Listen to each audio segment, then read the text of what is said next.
ಎರಡನೆಯದ್ದು, ಮೊನ್ನೆ ನಮ್ಮ ಚೇರ್ಮನ್ರು ಸಹಿತ ಹೇಳಿದರು, ಮಾಜಿ ಶಾಸಕರು, ಮೊನ್ನೆ ಒಂದು ಜುಲೂಸ್ ಅವ್ರದ್ದೊಂದು ಮೆರವಣಿಗೆ ಆಯಿತು.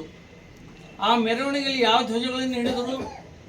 ಖಲಿಸ್ತಾನದ ಪರವಾಗಿ ಘೋಷಣೆಗಳನ್ನು ಕೂಗ್ತೀರಿ, ಹಿಂದಕ್ಕೆ ಪಾಕಿಸ್ತಾನ ಪರವಾಗಿ ಘೋಷಣೆ ಕೂಗಿದ್ದೀರಿ, ಮತ್ತು ಆಡಳಿತ ಏನು ಮಾಡ್ತಾ ಇದೆ ಅವ್ರಿಗೆ ಕಾಣಾಗಿದೆಯಲ್ಲ. ಇದು ಗಣಪತಿಯ ಮೇಲೆ ಕಲ್ಲುಗಳು ಬಿಡ್ತವೆ, ಗಣಪತಿಯ ಮೆರವಣಿಗೆ ಮೇಲೆ ಲಾಂಚು, ಚಾಕು, ಚೂರಿ ಏನೋ ಹಿಂದೂಗಳು ತೊಗೊಂಡು ಹೋಗ್ತಾರ?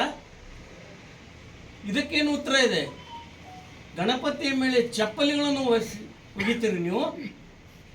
ಇದರ ಬಗ್ಗೆ ಏನು ಆಕಸ್ಮಿಕ ಘಟನೆ ಅಂತ ಹೇಳ್ಬಿಡ್ತೀರಿ ಮಂತ್ರಿಗಳೇ, ಇಷ್ಟು ಸರಳವಾಗಿ ಹೇಳ್ಬಿಡ್ತೀರಿ. ಇದು ಗಣಪತಿಯನ್ನು ಗೌರವದಿಂದ ಒಯ್ಯಬೇಕಾಗಿತ್ತು, ಏನು ಪೊಲೀಸ್ ವ್ಯಾನ್ದಲ್ಲಿ ಒಯ್ತೀರಿ ನೀವು? ವಿರೋಧವನ್ನು ಕಟ್ಕೋತಾ ಇದ್ದೀರಿ ನೀವು. ಪ್ರತಿಯೊಂದು ಸಂದರ್ಭದಲ್ಲಿ ಹಿಂದೂಗಳ ವಿರೋಧವಾಗಿ ಮಾತಾಡ್ತಾ ಇದ್ದೀರಿ ನೀವು.